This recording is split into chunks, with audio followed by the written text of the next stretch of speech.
গাড়িতে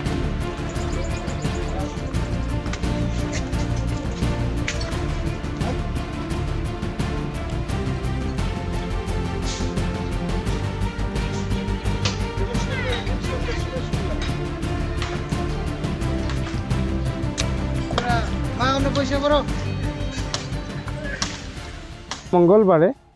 ইভেকশ্যন কৰিলে ভেলুৱেশ্যন এটা নোটিছ দিছিলে সেই নোটিছত যেটো ভেলু লিখিছিলে একেবাৰে কম 25 তাৰিখে আমি চিফ সেক্ৰেটাৰী অফিসত আপিল এখন কৰিছোঁ যে আমাৰ যিখিনি আপোনালোকে ভেলু দিছে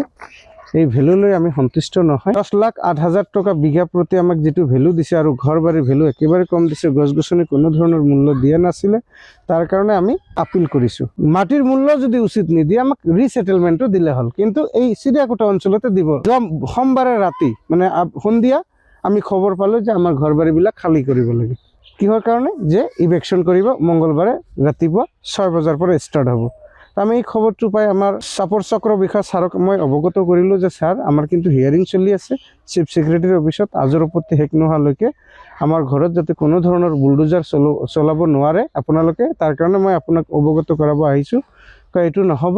কাৰণ এইটো আমাৰ ওপৰৰ পৰা আদেশ আমি আদেশ উল্লংঘন কৰিব নোৱাৰিম তো এইটো কাৰ আদেশ আমাৰ মামা আপুনি আমাৰ সিএম ছাৰ আপুনি আমাৰ ৰাজ্যৰ মুৰব্বী আপুনি যদি আমাক দয়া নকৰে মানে মামা আমি আৰ কত গৈ আমি ন্যায় পাম মামা আজি আমাৰ লগত যেটো অন্যায় কৰা হল এইটো অন্যায় যাতে আৰু দ্বিতীয়বাৰ কাৰোৰ লগত কৰা নহয় কাৰণ আমাক কোনো ধৰণৰ ৰিসেটেলমেন্ট দিয়া নাই ক্ষতিপূৰণ দিয়া নাই আপিল চলি আছে আপিলৰ সিদ্ধান্ত হোৱাৰ পিছতহে আমি মানে ইয়াৰ পৰা যাবলৈ বাধ্য কিন্তু এতিয়াও আমাৰ কোনো ধৰণৰ মানে সিদ্ধান্তই হোৱা নাই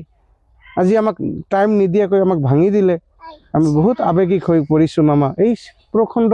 হিতৰ মাজত আজি আমাৰ যিজন কোকা যাৰ বয়স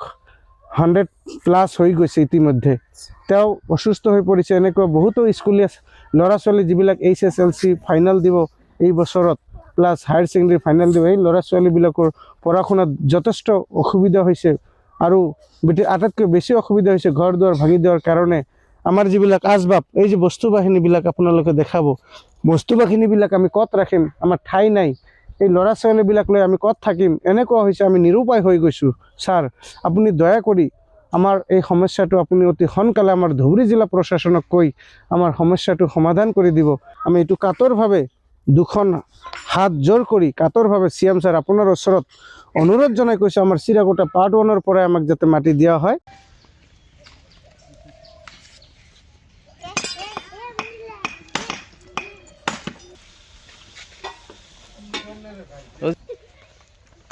গাড়িতে তুলে না